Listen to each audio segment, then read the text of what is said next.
Amis de TVA BDP, bonsoir et bienvenue dans cette nouvelle émission, La mafia des tribunaux de commerce, c'est quoi?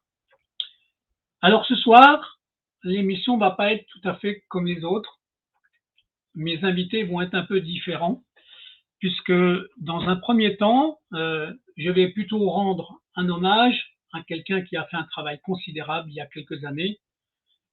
C'est l'inspecteur Antoine Gaudinot, puisque si l'émission s'appelle La mafia des tribunaux de commerce, c'est quoi? C'est simplement parce qu'il avait écrit un livre qui s'appelle La mafia des tribunaux de commerce. Alors, avant de vous présenter une émission qui va être surtout conçue d'extraction de mini-films, de mini-clips, de mini-informations, je vais dans un premier temps vous passer ou enchaîner pour rendre un hommage à justement l'inspecteur Antoine Gaudinot. Je vais vous passer deux petites vidéos l'une derrière l'autre qui vont vous montrer l'interprétation qu'il avait de ce qui se passe dans les tribunaux de commerce et une deuxième petite partie qui donne des conseils. Alors c'est ma manière à moi de lui rendre hommage et je vous remercie de me suivre dans cette démarche-là. Merci.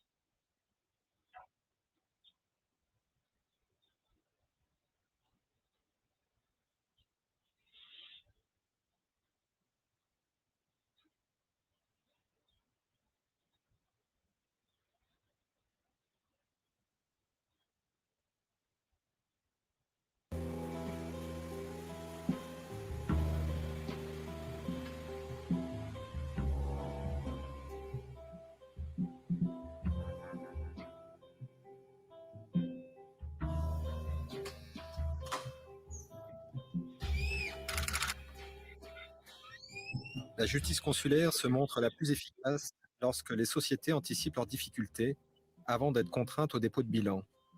6 entreprises sur 10 trouvent alors une issue favorable. La réalité est très différente. On a aujourd'hui un système qui détruit de manière assez importante, je dirais même considérable, des dizaines de milliers d'emplois par an. Moi, j'estime à minima que c'est environ 100 000 emplois par an qui sont détruits de cette manière. Et je vous dis, et je répète, quand dans un hôpital, il rentre 100 malades et qu'il en meurt 90, il faut fermer l'hôpital. Il faut le fermer. Pourquoi? Parce que, je veux dire, c'est pas acceptable. Aujourd'hui, nous sommes en 2007. Je veux dire, on a une institution qui fonctionne et qui n'a jamais été réformée depuis 4 siècles. Donc, luttons contre le conservatisme, luttons contre l'immobilisme et réformons pour sauver des emplois. Et dans le monde d'aujourd'hui, où l'on veut créer des emplois pour permettre à la société de mieux se porter, eh bien, ayons l'intelligence de se dire, avant même de chercher à en créer, et il faut en créer, cherchons à sauver ce qui existe. Et là, ça passe par la réforme des tribunaux de commerce.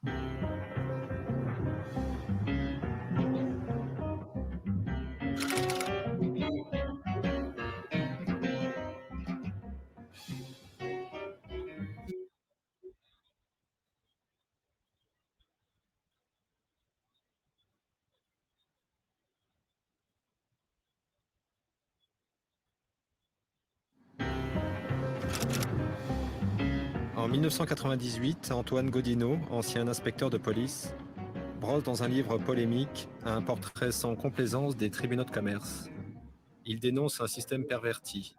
Suite à la publication du livre, il a reçu des centaines de lettres de chefs d'entreprise qui se disaient également les victimes de cette justice consulaire. Tous autour de nous, nous avons au moins un exemple, ou peut-être même 2 ou plus, de gens qui ont été ruinés par les tribunaux de commerce, des gens qui ont été volés par les tribunaux de commerce.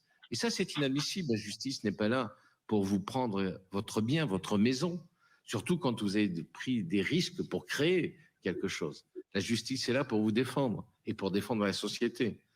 Alors, j'ai écrit, vous verrez dans ce livre, je ne suis pas extrêmement aimable vis-à-vis des parquets. Je suis même très dur vis-à-vis des procureurs. Pourquoi?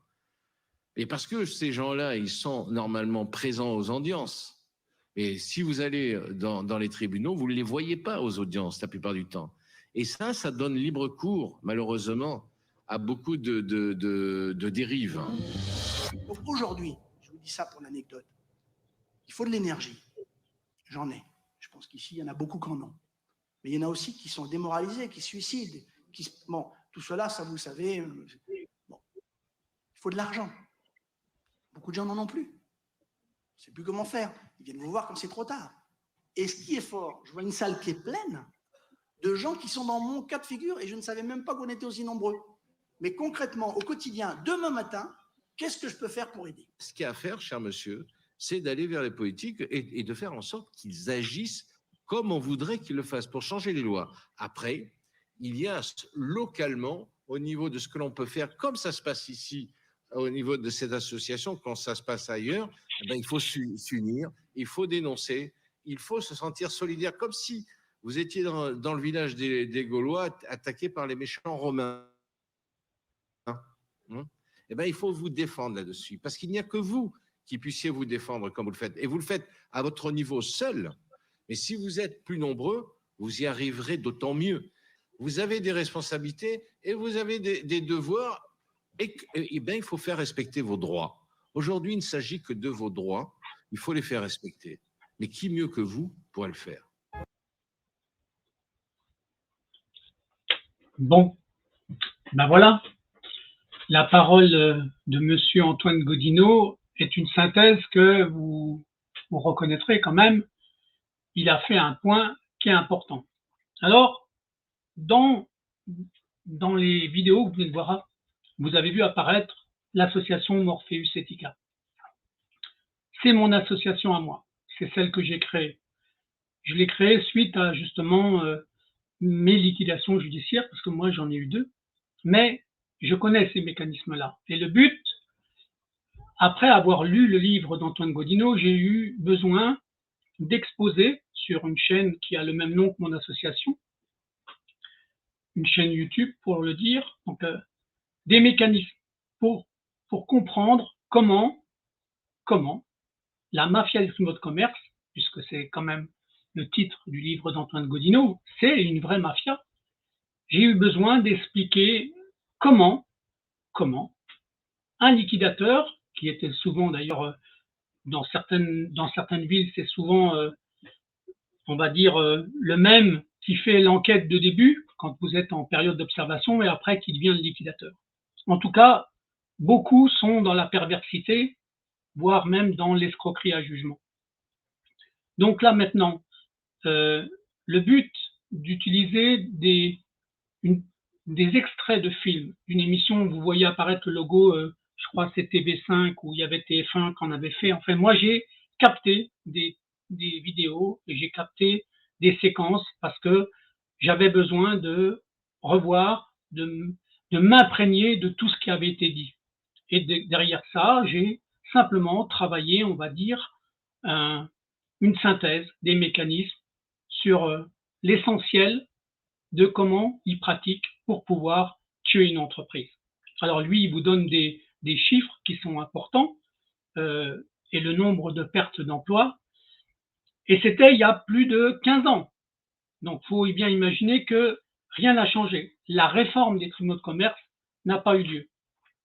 Alors maintenant, après avoir donné la parole à l'inspecteur qui a fait un point de synthèse, je vais enchaîner avec je crois qu'il y a à peu près 9 mini-films qui vont s'enchaîner les uns derrière les autres, qui sont des films qui expliquent, d'un côté, au début, les 2 premiers, je crois, vont vous donner le mécanisme qu'il y a à l'intérieur d'un tribunal de commerce, qui fait quoi, qui est nommé, comment ça se passe, avec un premier extrait, je crois, dans l'ordre, si je ne me trompe pas de l'ordre, c'est une personne qui est en redressement judiciaire et qui attend son destin. C'est une imprimerie.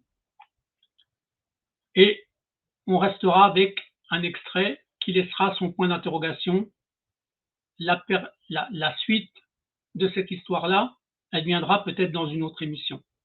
Et tout de suite après cet échange-là, j'enchaînerai les vidéos de témoins, d'entrepreneurs qui ont été tués dans leur entreprise. Enfin, on a tué l'économie de leur entreprise. On les a volés, on les a dépouillés. Et ces témoignages-là sont extraits justement d'émissions qui avaient eu lieu, et moi je les ai archivés. Et je trouve que donner la parole à 6 ou 7 témoins l'un derrière l'autre va vous permettre de comprendre que les intrigues dans un tribunal de commerce, c'est aussi tout un enchaînement d'événements autour, avec des complicités que vous ne pouvez pas imaginer. Alors, écoutez bien ces témoignages-là. Ces témoignages-là, ils sont révélateurs d'une vérité que personne ne connaît. Et il n'y a que les témoignages vidéo qui vont vous permettre de comprendre. Alors là, je vais laisser la parole à toutes ces victimes-là, au début pour l'explication, les premières, la deuxième, et après, vous aurez 6 ou 7 témoignages qui sont à écouter et vous comprendrez déjà beaucoup de choses. Merci à la régie d'enchaîner avec les témoignages.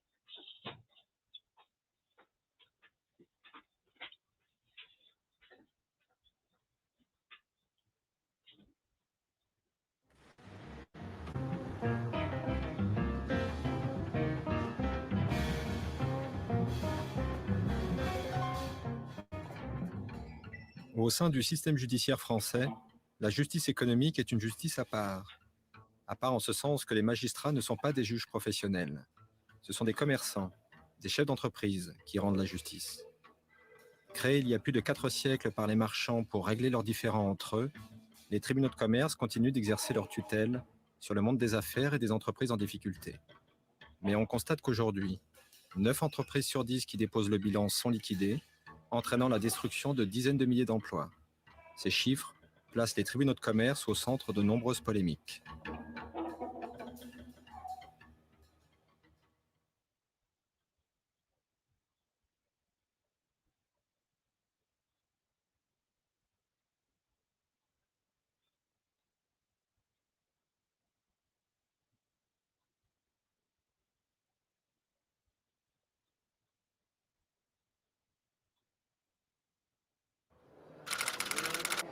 Le 2 mai 2007, le tribunal de commerce de Marseille a ordonné dans son jugement la mise en redressement judiciaire de l'imprimerie Pelux, dirigée par Martine Blanc, suite à son dépôt de bilan. Le tribunal a nommé un juge-commissaire qui doit suivre et veiller au bon déroulement de la procédure. Il a également nommé 2 professionnels, un administrateur qui doit épauler la dirigeante dans la gestion de la crise et rechercher des solutions, et un mandataire qui représente les intérêts des créanciers envers qui l'entreprise a des dettes. Ces 3 personnages sont les organes de la procédure du redressement judiciaire.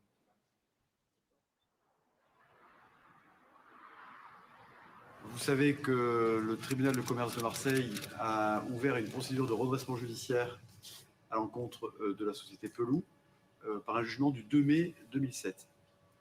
Alors, déjà, vous expliquer un peu ce qu'est une procédure de redressement judiciaire. C'est lorsque l'entreprise se trouve dans une situation financière délicate qui ne lui permet plus, avec ses actifs liquides, donc avec sa trésorerie, de faire face à ses dettes pour des raisons de pertes qui se sont cumulées et qui font qu'aujourd'hui, l'entreprise est dans une situation délicate qui l'empêche de faire face à ses échéances. Le législateur, pour faire face à ce type de situation, a prévu une procédure de redressement judiciaire qui doit permettre de travailler sur des solutions et préserver d'une part l'emploi, c'est l'objectif principal de la loi, et d'autre part d'essayer de rembourser les créanciers d'entreprise. Donc ce tribunal a ouvert cette procédure. J'ai été désigné administrateur judiciaire avec mission d'assistance, donc je dois assister la dirigeante qui conserve l'autonomie de la gestion de son entreprise, mais je dois l'assister pour toutes les opérations courantes de restructuration notamment. Cela étant, on doit aller très vite. Très vite, ça veut dire qu'on doit tout de suite identifier la cause réelle des difficultés d'entreprise. Quels sont les foyers de perte? Est-ce que c'est un problème de sous-activité? Est-ce que c'est un problème de manque de rentabilité? Est-ce que c'est un problème de sureffectif? Et quels sont les moyens, les leviers pour remédier à ces difficultés? Parce que chaque jour qui passe, c'est une course contre la montre, le redressement judiciaire. Chaque jour qui passe, c'est une situation qui s'aggrave, une trésorerie qui se détériore, et ce n'est pas compatible avec le redressement judiciaire. Et justement, aujourd'hui, je pense que je suis aidée justement par ces tribunaux. Et Voilà, c'est une façon aussi d'éviter peut-être à cette structure de s'écrouler et ça laisse quand même une grosse partie de la masse salariale qui va continuer à travailler. Mais c'est vrai qu'on se retrouve dans un monde qu'on ne connaît pas, qu'on a du mal à gérer. On ne sait pas à quelle sauce on va être mangé. Et c'est un petit peu difficile à vivre parce qu'en fait, on est appelé et on ne sait pas ce qui va advenir en fait.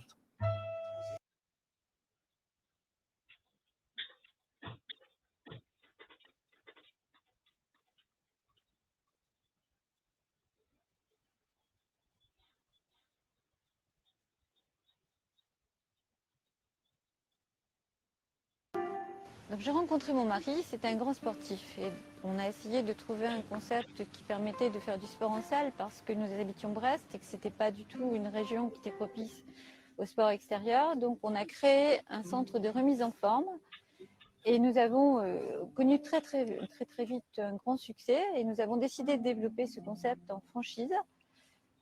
Et nous avons petit à petit, au bout de pas mal d'années, beaucoup de travail, réussi à créer un réseau de 70 franchises qui comptait à peu près 350 salariés. Nous avons ensuite fait l'objet d'un contrôle fiscal et ce contrôle s'est soldé par un redressement qui n'était pas justifié et qui a été contesté immédiatement par notre expert comptable pour sa totalité. Et en fait, les impôts ont reconnu donc leurs erreurs puisqu'il a été annulé à 96%. Nous avons, malgré ces contestations fiscales, été mis en redressement et nous pensions à ce moment-là obtenir de l'aide du tribunal de commerce de Brest pour au moins des conseils, essayer de redresser l'entreprise. Et malheureusement, ça n'a pas été le cas puisque l'entreprise a été mise en liquidation très rapidement. Le groupe a été dissous pratiquement. Et les actifs ont été cédés pour un prix complètement dérisoire, pratiquement à 5% de leur valeur. Je n'ai jamais compris pourquoi le tribunal de commerce avait agi de cette façon-là et pourquoi tout poussait à la liquidation du groupe et pas du tout à son redressement du tout. Par contre, j'ai eu un début d'explication beaucoup plus tard lorsque j'ai appris que le même président du tribunal de commerce était en relation avec notre seul concurrent national. Et ceci explique certainement cela, puisqu'il n'y avait qu'une seule possibilité pour notre groupe, c'était la liquidation, et c'était bien évidemment dans l'intérêt de notre concurrent.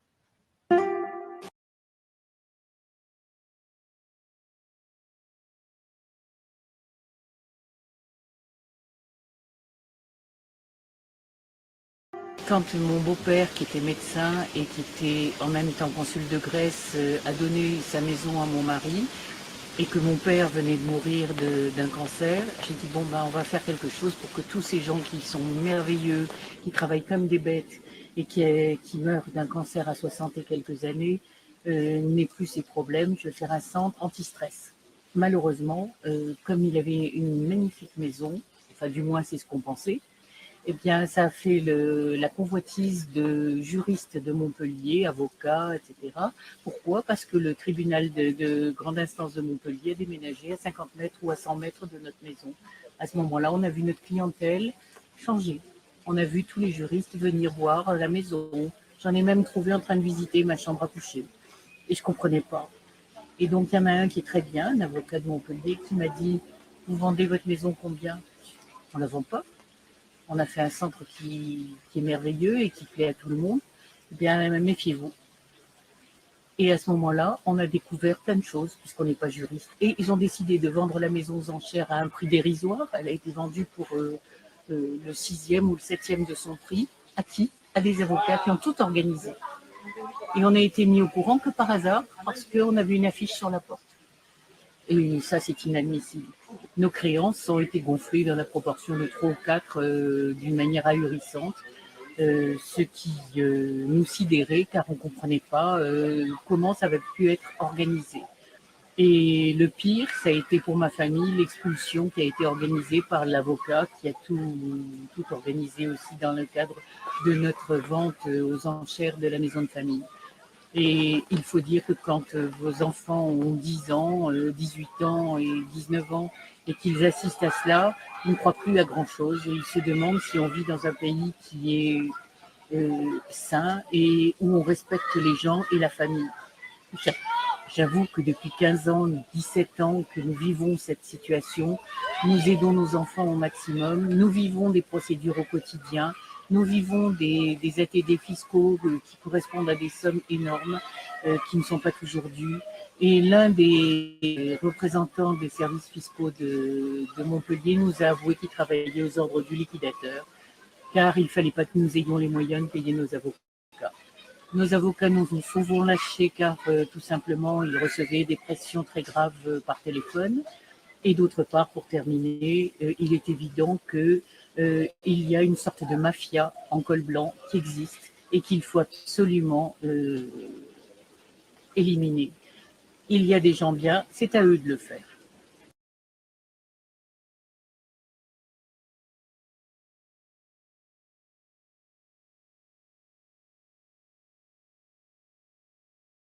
Informatique près du Mans, nous nous sommes aperçus, la société s'est aperçue qu'en fait, nous étions en train de réaliser l'étude de marché pour la grande surface locale avec laquelle nous partagions la même banque.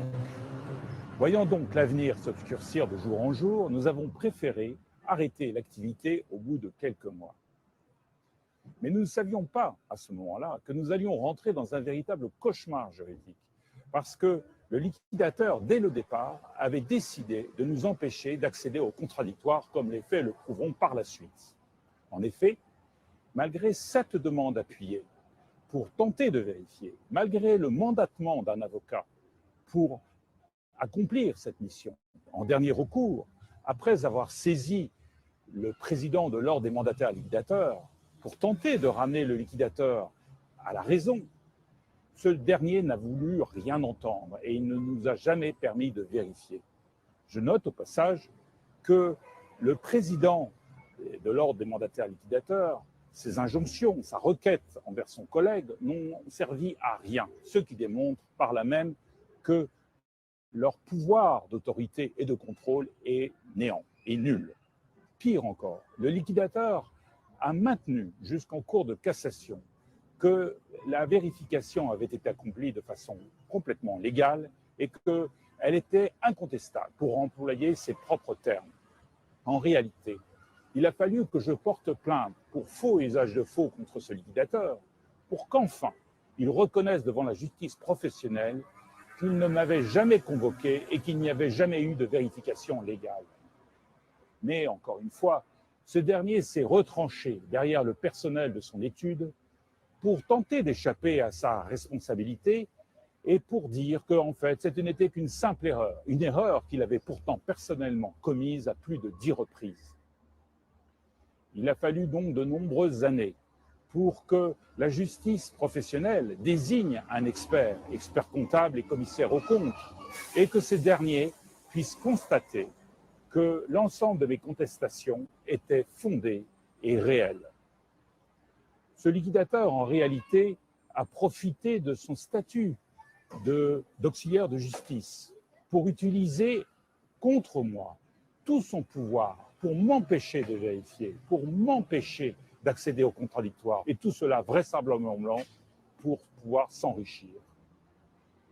C'est vrai que cette procédure dans les tribunaux de commerce a été très éprouvante, parce que sans contradictoire, nous n'avons plus affaire à une justice. Nous avons affaire à une parodie de justice, à une mascarade, comme ce qui se passe dans les pays totalitaires.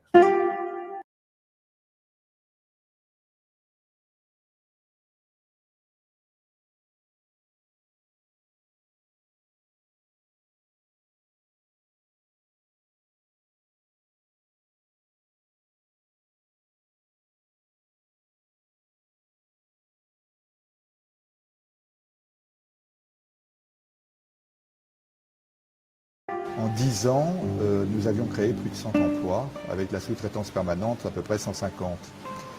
On était, entre guillemets, un leader régional, peut-être national, reconnu, puisqu'on avait des milliers de réalisations de construction en tout genre à notre actif. Qui de plus est, on avait un bureau d'études reconnu pour certifier toutes les études. Donc on avait 8 ingénieurs en bureau d'études, etc. Donc un savoir-faire reconnu avec des brevets, etc. Donc, surtout, on faisait beaucoup d'innovations qui avaient été remarquées aux États-Unis et qui avait été remarqué aussi en Europe du Nord, puisque vous savez qu'en matière de construction, lorsqu'on réalise 10% du marché en construction en France, c'est 90% dans les pays du Nord.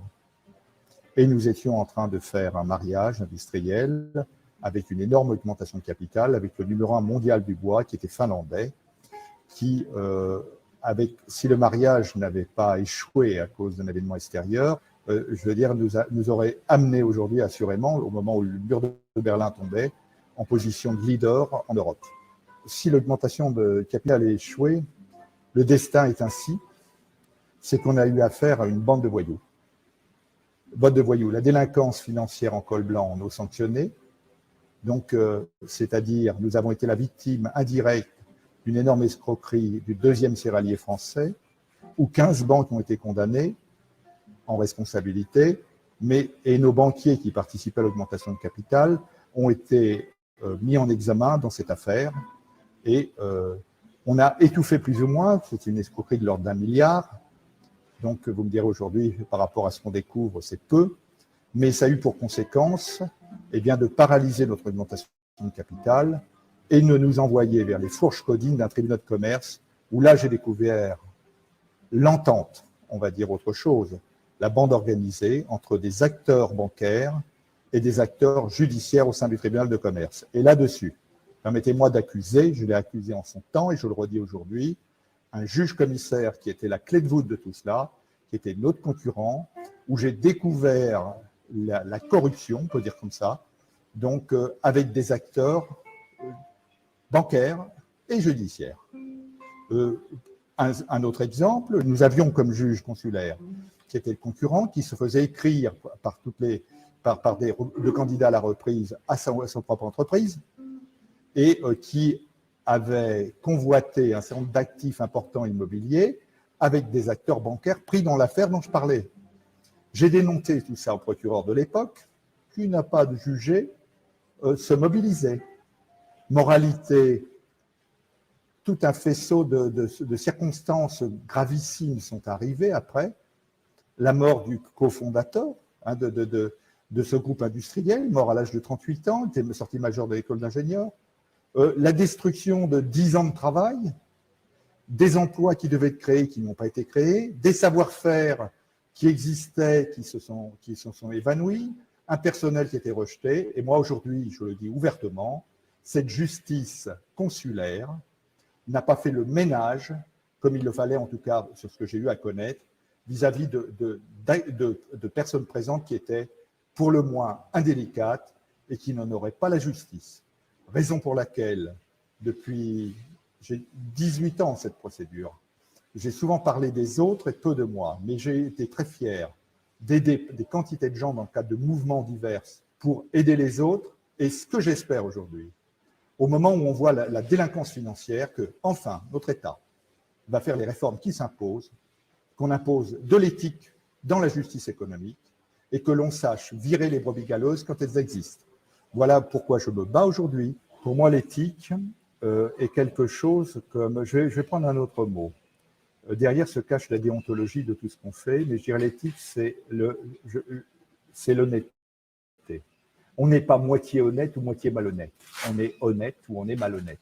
On est là pour servir les jeunes générations, pour leur dire on veut une prise de conscience au-delà de ce que nous sommes, qui nous dépasse.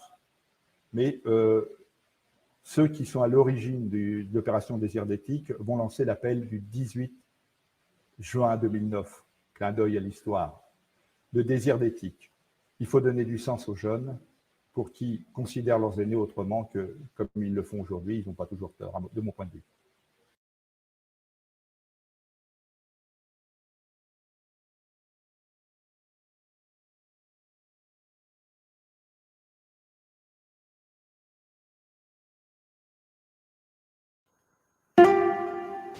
Après un développement dans la maison individuelle, on était un des premiers constructeurs régionaux en Rhône-Alpes, on faisait 40 villas par mois. On s'est retrouvé après un hiver difficile en début 91 avec une banque qui a rejeté, dans une semaine où je lui ai mis 3 millions de francs, à ne pas payer 1 million de traites, alors qu'elle avait largement de quoi les payer. Cette rupture, cette erreur La banque l'a reconnu dans les 15 jours. Ils m'ont mis une ligne de crédit supplémentaire de 2 millions de francs, ce qui ne suivait malheureusement pas parce que le crédit fournisseur avait disparu suite aux informations de la SFAC, qui fait qu'aucun fournisseur ne livre une société qui a 1 million de traites rejetées, même si c'est une erreur. La banque n'a pas souhaité se reconnaître son erreur devant la SFAC. La SFAC n'a pas voulu faire d'audit pour essayer de trouver une solution. Et la solution, c'était donc de déposer le bilan, faire une déclaration de cessation de paiement. Ce qu'on a fait, on a obtenu un redressement. Et là, on a la surprise, au bout de 2 jours, de voir un mandataire de justice qui arrive, qui vire 55 salariés et il nous laisse 2 salariés pour continuer sur 40 villas par mois. Donc, il y avait 160 chantiers d'ouverts. C'était une vraie catastrophe. La société, finalement, a été liquidée 3 mois après. Et on a agi en responsabilité contre la banque pour rupture abusive. On a perdu le procès, de différentes raisons qu'on ne peut pas comprendre. Et finalement, on m'a ruiné, mais on a ruiné aussi des sous-traitants qui travaillaient pour moi, qui ont perdu leurs factures, qui n'ont jamais été payées.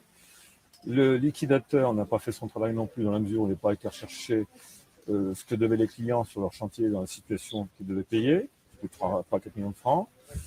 La banque a été victime aussi, et la SFAC a été victime. Et pourquoi ? Parce que malgré tout, le tribunal n'a pas fait son travail, et l'administrateur, en principal, a fait quelque chose d'inadmissible, c'est-à-dire de prononcer la liquidation en licenciant tout de suite, alors qu'on avait un redressement, plus de 50 salariés. Alors, sur les solutions dans la sauvegarde des entreprises qui m'est apparue dans l'activité syndicale que j'ai depuis maintenant plus de 10 ans, c'est que si on veut sauver les entreprises et les emplois, il faut qu'il y ait une analyse réelle de la société, ce qui n'est pas fait aujourd'hui. Quand une société est en difficulté, l'expert comptable, 9 fois sur 10, il sauve, parce qu'il a peur de ne pas être payé. Il faudrait simplement qu'on mette en place, avec l'État, des subsides pour payer des experts comptables et faire un audit réel, ce qui permettrait après au mandataire de justice, administrateur judiciaire ou au liquidateur de ne pas faire n'importe quoi, parce qu'il n'a pas tous les éléments, et de valoriser les actifs au mieux, ou voire de sauvegarder l'entreprise.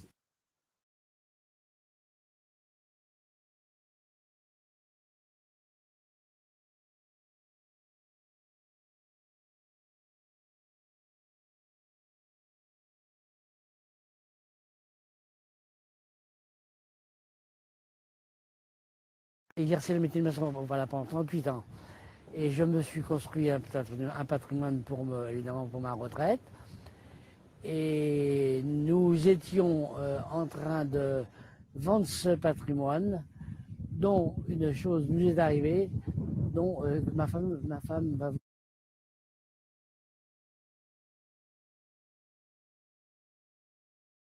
mari décidait de prendre sa retraite. Ayant une petite dette, nous avons décidé de vendre une maison familiale que nous avions et qui allait nous aider donc pour la retraite. Or, il en a été tout autrement. Le président du tribunal de commerce prononçant le redressement suivi d'une liquidation à tort, car au moment où il l'a prononcé, la dette était payée, mais néanmoins, la procédure a continué, ce qui nous a mis en grosse difficulté. Mais de ce fait, nous avons interjeté appel rapidement afin que la Cour d'appel statue. 1 an après, la Cour d'appel statue et annule le redressement et la liquidation, disant qu'il n'y avait pas de cessation des paiements et que cette procédure a été à tort. Mais malgré le jugement de la Cour d'appel, enfin l'arrêt plutôt de la Cour d'appel, le mandataire judiciaire a continué son œuvre comme si nous n'étions pas en redressement judiciaire. Donc, cette maison vendue, c'est lui qui a récupéré le chèque. De ce fait, nous, on n'avait plus rien. Les frais se sont accumulés de tout ordre. Intérêts qui nous comptaient alors qu'il n'y en avait pas. Enfin, c'est inimaginable ce qu'il a pu faire. Nous décidons ensuite, n'ayant pas récupéré le montant de la vente, nous décidons d'engager une procédure auprès du tribunal de grande instance pour mettre le mandataire devant sa responsabilité.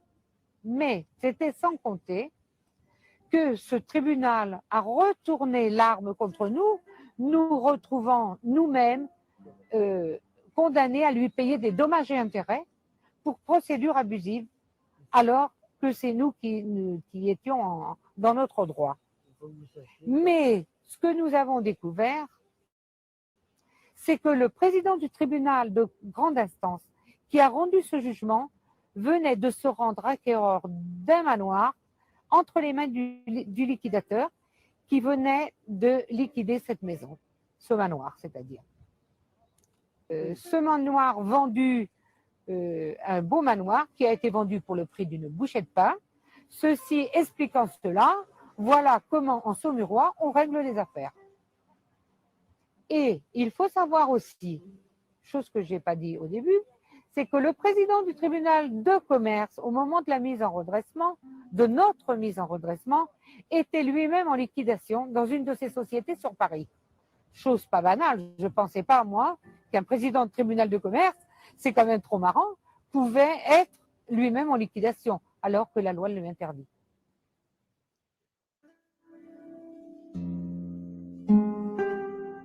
Le président du tribunal de grande instance, donc de Saumur, se retrouve muté à Papeete, alors que je pense que sa place aurait plutôt été à Cayenne.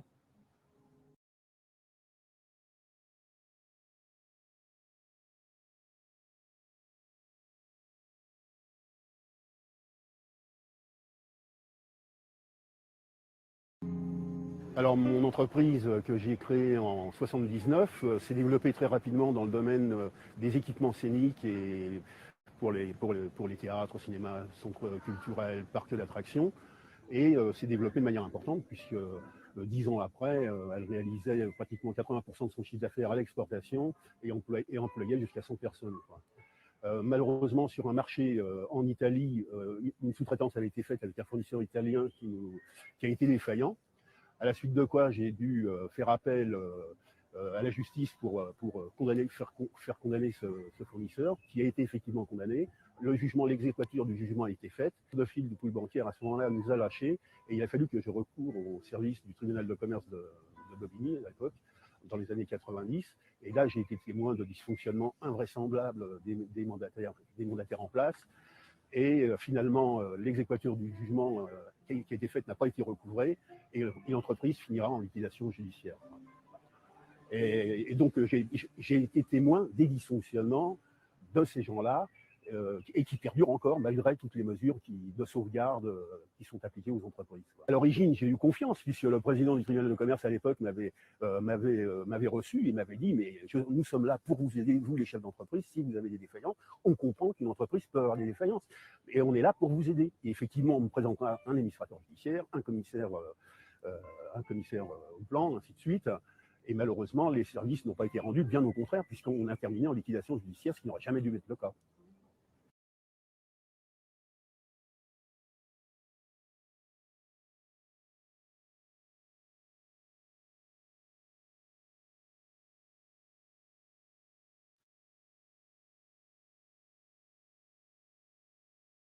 Je travaillais pour une antenne du ministère de la Défense qui touchait l'exportation d'armes. Et je me suis trouvé un jour à défendre un officier supérieur, qui a été mis en examen pour détournement de fonds publics et pour lequel je me suis constitué devant un juge d'instruction. Et c'était donc en janvier 1998. Et à partir de février 1998, j'ai eu des ennuis administratifs, judiciaires, de tous ordres, fiscaux même, de tous ordres. Alors, donc mon client avait été mis en examen très très rapidement pour détournement de fonds publics. Il contestait et il était innocent. Il a d'ailleurs été relaxé en première instance et relaxé en appel. Et j'ai appris bien plus tard que, en fait, le but de l'action judiciaire contre lui était de le faire taire ou de le discréditer dans la mesure où il avait des informations extrêmement graves sur des assassinats à caractère politique, j'allais dire. Et ça, je l'ai su 5 ou 6 ans après. Et donc, dans un premier temps, on m'a reproché d'appartenir à une mouvance terroriste japonaise, la Soka Gakkai et de faire du renseignement militaire à son profit. Et donc, j'ai perdu le ministère de la Défense comme client très, très rapidement. Et donc, je me suis défendu là-dessus. La sécurité militaire, la DPSD, m'avait accusé de faits qui étaient manifestement faux et j'ai pu le démontrer. Mais c'est trop tard puisque j'ai pas pu récupérer mon client. Puis ensuite, en 2001, on m'a reproché d'avoir tenté de blanchir 35 millions de dollars au moment du 11 septembre et d'avoir commis avec mes clients des infractions économiques de divers ordres, ce qui était faux. Donc j'ai fait l'objet d'une tentative d'arrestation à mon cabinet et j'ai pris la fuite. Puis je me suis présenté quelques jours après parce qu'on a essayé de m'arrêter la veille de l'audience pour mon client. Et j'ai pas fait le lien en fait entre ma tentative d'arrestation et l'audience de mon client. Et grâce à ma présence, qui a été fondamentale à l'audience, évidemment, c'est le rôle d'un avocat, il a été relaxé. Et si je n'avais pas été présent, il aurait été non seulement condamné, mais il aurait été dégradé et c'était fini, il n'avait plus aucun crédit auprès de personne. En mois de juin 2002, des articles de presse m'ont présenté comme un avocat véreux et j'ai perdu toute ma clientèle informatique et économique. Et donc j'ai demandé au parquet de Marseille de revenir sur la poursuite qui était fausse ou bien alors de me poursuivre. Ce qui était pour moi une solution. Je ne craignais rien puisque je savais que j'étais innocent. Et puis, en étant poursuivi en correctionnel, j'avais une audience publique qui pouvait me permettre de m'expliquer auprès de mes clients qui seraient venus à l'audience. Et le parquet a refusé, d'une part, ma mise hors de cause et d'autre part, l'audience correctionnelle. Donc, je me suis retrouvé dans une situation inextricable puisque je n'avais pas de moyen d'accès judiciaire pour mettre fin à ma procédure. Et donc, j'ai exigé du parquet, par lettre commandée répétée, une lettre qui me mettait hors de cause, et j'ai reçu au bout d'un an et demi, une lettre qui me mettait en cause, et que je n'ai pas pu communiquer à mes clients pour essayer de rattraper ceux qui auraient pu accepter de revenir au cabinet. Et voyant cela, j'ai déposé plainte contre les membres du parquet qui étaient à l'origine de cette lettre, devant le doyen des juges d'instruction de Marseille, et qui a ouvert une information judiciaire. Et l'instruction a montré, d'une part par le témoignage d'un avocat général de la Cour d'appel, que j'étais innocent et que le parquet de Marseille avait refusé de donner des informations sur ce dossier alors que ces informations revenaient au parquet général de la Cour d'appel. Et puis ensuite, là, le procureur qui m'avait écrit le courrier qui me mettait en cause a témoigné en disant « c'est effectivement ma signature qui est sur cette lettre, mais j'ai jamais écrit cette lettre ». Moi, pour moi, Maître Sertre était innocent et vous me présentez une lettre dans laquelle je dis qu'il était coupable, c'est pas moi qui ai fait cette lettre.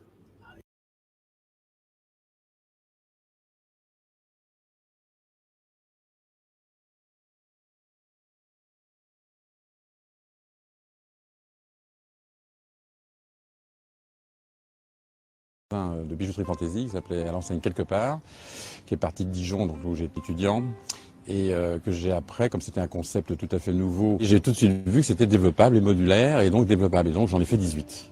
Donc j'ai fait une chaîne qui était reconnue esthétiquement et en qualité, et qui était la même au tiroir près. Ça représentait 50 personnes, et on faisait un chiffre d'affaires de 5 milliards, alors en francs, 5 milliards à l'époque. Donc, et chaque fois, j'utilisais comme j'avançais, les bénéfices, on vivait normalement, bon, j'ai une vie quand même agréable, mais je réinvestissais chaque fois pour avancer avec le concours des banques. Étranglement, donc, comme j'ai des problèmes financiers, mes fournisseurs me connaissent très bien parce que j'ai quand même 10 ans de succès, ils me font confiance, mais à un moment, comme l'économie va mal partout, ça remonte jusqu'aux grossistes. Et à ce moment-là, les grossistes, alors qu'ils pensent me faire confiance, sur 220, j'en ai 4 ou 5 qui ne me connaissent pas et qui ont leurs propres problèmes, puisque la crise remonte, et j'ai des protèges.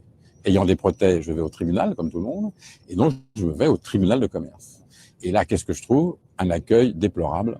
Et j'ai dit, mais messieurs, je ne viens pas chez vous pour me faire accuser, je viens parce que j'ai des difficultés économiques, j'ai des protèges, en plus je suis juriste de formation, je viens en répondre.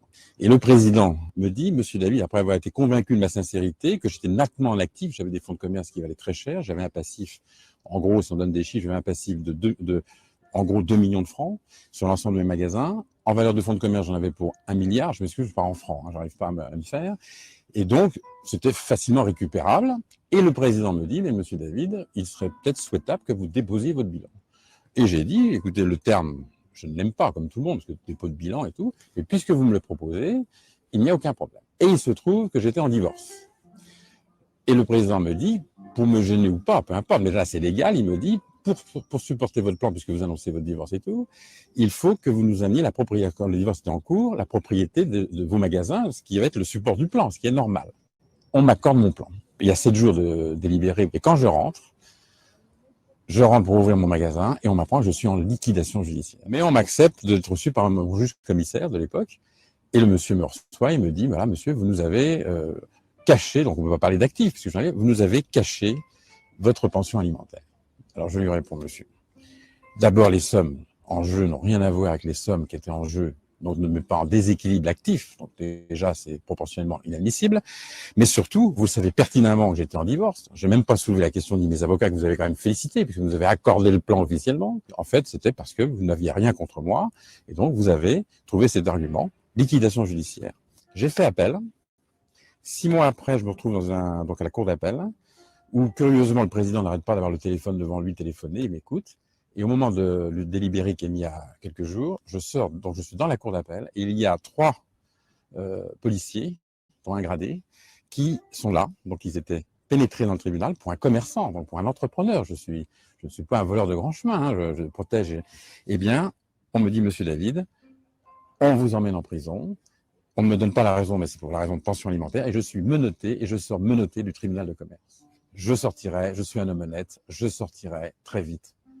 Et je crois que c'était fait pour m'avilir complètement. Et ça n'a duré que 6 jours, mais 6 jours insupportables. C'est-à-dire que je ne pense pas quand même que quelqu'un qui travaille 15 ans, qui crée une entreprise, qui crée de l'emploi, mais qui est normal de créer de l'emploi. Pour moi, ça fait partie du jeu, mais ce qui est important, qui se donne jour et nuit à ces entreprises, je ne pense pas qu'on mérite, et en plus d'être mélangé avec des gens qui, eux, ont fait des choses beaucoup plus grandes. Marquez, ça m'a fait, en tant que juriste, ça m'a fait connaître, c'était des travaux pratiques de mes études. Il n'y a aucune expertise, elle existe, hein, légalement, on peut le demander, les gens ne le savent pas.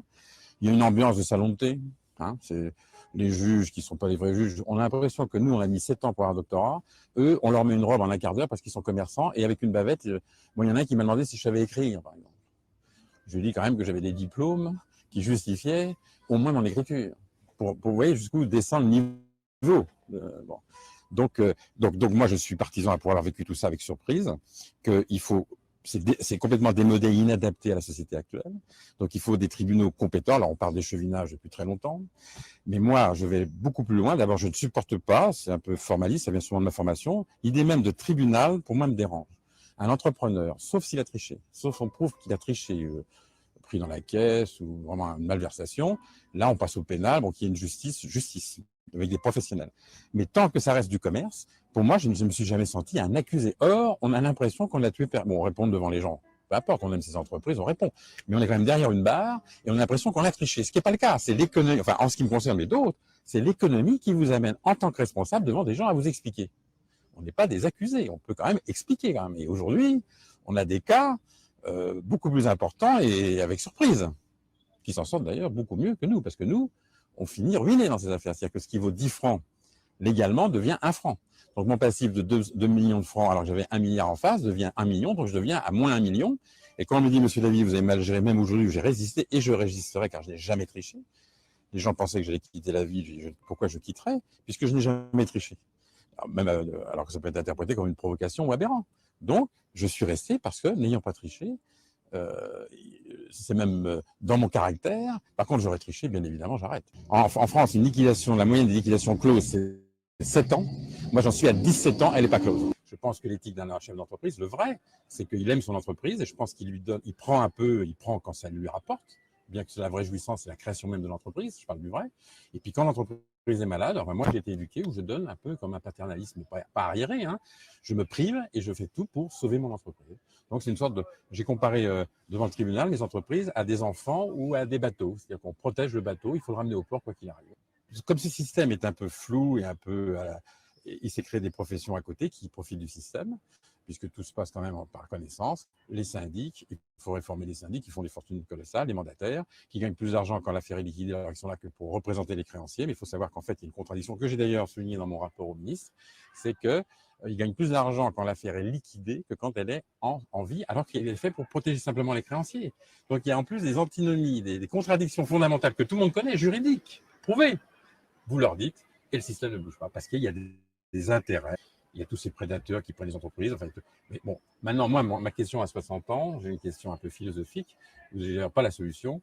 On tombe sur ce fait, peut-on gérer le nombre correctement? Et là, dès qu'il y a humain, il y a imperfection, on le retrouve. Essayons de rendre l'imperfection la moins imparfaite.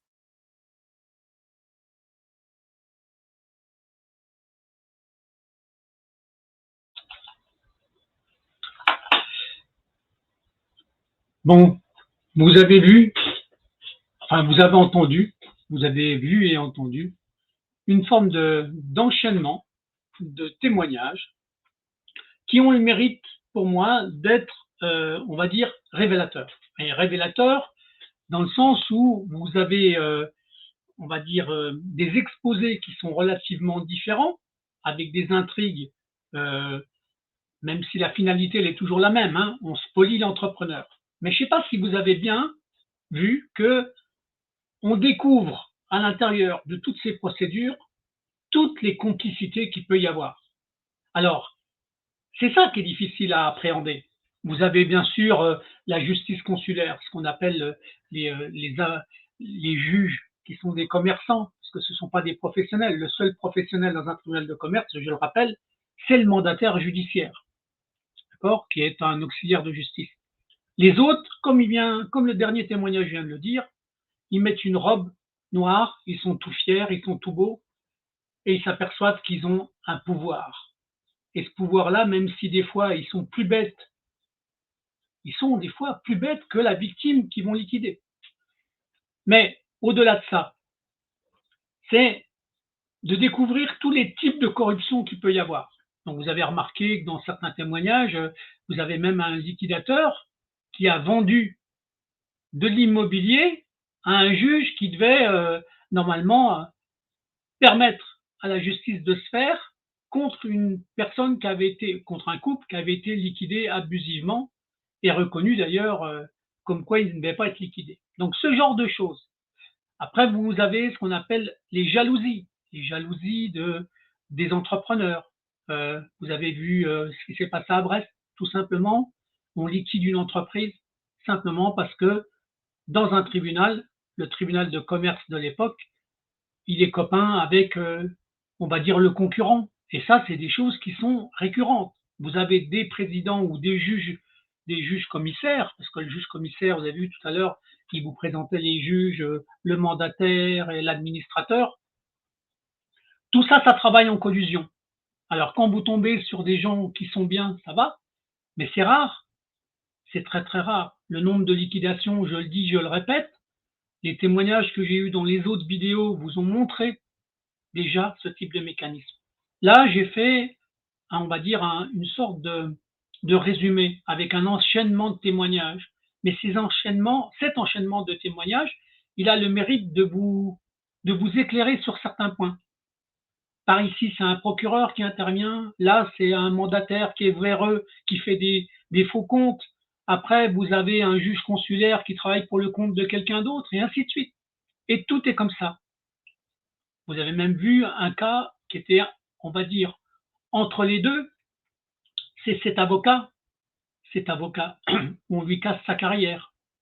Parce que, au-delà de tout ça, il faut bien comprendre que s'il y a des réseaux, il y a de la corruption, il y a aussi ce qu'on appelle une fratrie. Je reviendrai dessus. Je le dis et je le répète. À l'intérieur même de ce qu'on appelle la franc-maçonnerie, il y a la petite franc-maçonnerie qui, elle, fait du petit business commercial local, mais ça, c'est pas celle-là qui est dangereuse. Celle qui est dangereuse, c'est celle qui gouverne la justice. Et cette gouvernance de la justice se fait en parallèle avec une violation d'un droit très particulier qui appartient exclusivement aux francs-maçons. D'accord? Ça s'appelle les constitutions d'Anderson. Et ces gens-là, alors qu'ils prêtent serment au-delà même de la justice. Ils prêtent serment sur les constitutions d'Anderson et ils sont toujours en train de violer l'article 1, l'article 2 et l'article 6 de leur propre constitution. Alors, le résumé de tout ça, c'est très simple. La perversité de notre mécanisme, c'est que tous les gens qui sont dans la justice sont avant tout des consommateurs. Et à partir du moment où ils sont des consommateurs, ils perdent l'essentiel de leur visibilité, de leur honnêteté. J'ai bien aimé le reportage du monsieur de Bourgogne qui faisait dans le domaine du bâtiment et qui avait essayé en 2009 de parler de remettre de l'éthique. Alors moi, évidemment, vous avez vu, j'ai fait un petit peu de publicité sur mon association, mais ne vous inquiétez pas, c'est une association qui est privée. J'ai pas d'intervenant derrière, elle est gérée par ma famille et mes fils. C'est tout. Je ne veux pas d'intervenant pour détruire le travail que je fais depuis plus de 15 ans. Donc maintenant, il faut bien comprendre que l'éthique, pour moi, c'est quelque chose qui est important, que l'émission La mafia des tribunaux de commerce, dans cette émission, que je continue d'évoquer, elle a un but important, c'est de montrer à un moment donné que toutes les victimes devraient se fédérer. C'est ce qu'a dit Antoine Gaudinot dans le début de l'émission. Si les gens restent dans leur coin, s'ils restent enfermés dans leur, on va dire, dans leur intrigue à eux, dans leur peine à eux, dans leur douleur à eux, ils vont pas permettre au mécanisme pervers, d'accord, de cette mafia, d'être inquiété. Par contre, si au fur et à mesure du temps, les petites émissions comme celle-là ou d'autres, si l'association des gens, parce que là je ne parle pas d'autre chose que l'association des gens, l'association des victimes, d'un côté, ils doivent se fédérer, ils doivent s'unir, ils doivent montrer qu'ils se connaissent, et après, il serait bon que pour contrer cette stratégie de spoliation des entrepreneurs, c'est que ce soit les entrepreneurs actifs qui tournent, qui ont leur propre, qui créent une sorte de, allez, on va dire, de fonds de soutien aux entreprises qui seraient en difficulté, quitte à avoir une sorte de partenariat après dans l'entreprise qu'ils auraient sauvée. Mais si l'unité des entrepreneurs indépendants ne se fait pas, la mafia des tribunaux de commerce va continuer de courir. Et malheureusement, la réforme qui a failli être faite il y a une vingtaine d'années, au jour d'aujourd'hui, avec tout ce qui se passe, en plus, je pense que dans les prochains mois, la croissance des liquidations va s'amplifier au regard de ce qui s'est passé avec le Covid entre ces 2 dernières années. J'ai de fortes inquiétudes. J'espère simplement me tromper, c'est tout. Donc, en tout état de cause, cette émission était particulière parce qu'elle a repris des contenus, mais j'ai trouvé qu'au bout d'une dizaine d'émissions déjà enregistrées, cette petite synthèse était importante. Alors évidemment, là, je vous ai donné que la partie des témoignages. Un autre épisode interviendra un peu plus tard, où là, je donnerai la parole à des professionnels. Ça sera à peu près la même mécanique, mais au lieu d'avoir le rendez-vous avec des victimes, je donnerai la parole à des professionnels du métier qui avaient tenté de faire ce qu'on appelle la réforme des tribunaux de commerce. En tout état de cause, j'espère que cet épisode-là, qui sort un peu de l'ordinaire, vous aura donné des éclairages un peu nouveaux. Je vous remercie d'être venu écouter cette émission, éventuellement de la partager, et je vous dis à la prochaine session. Merci beaucoup et bonsoir à tous. Merci.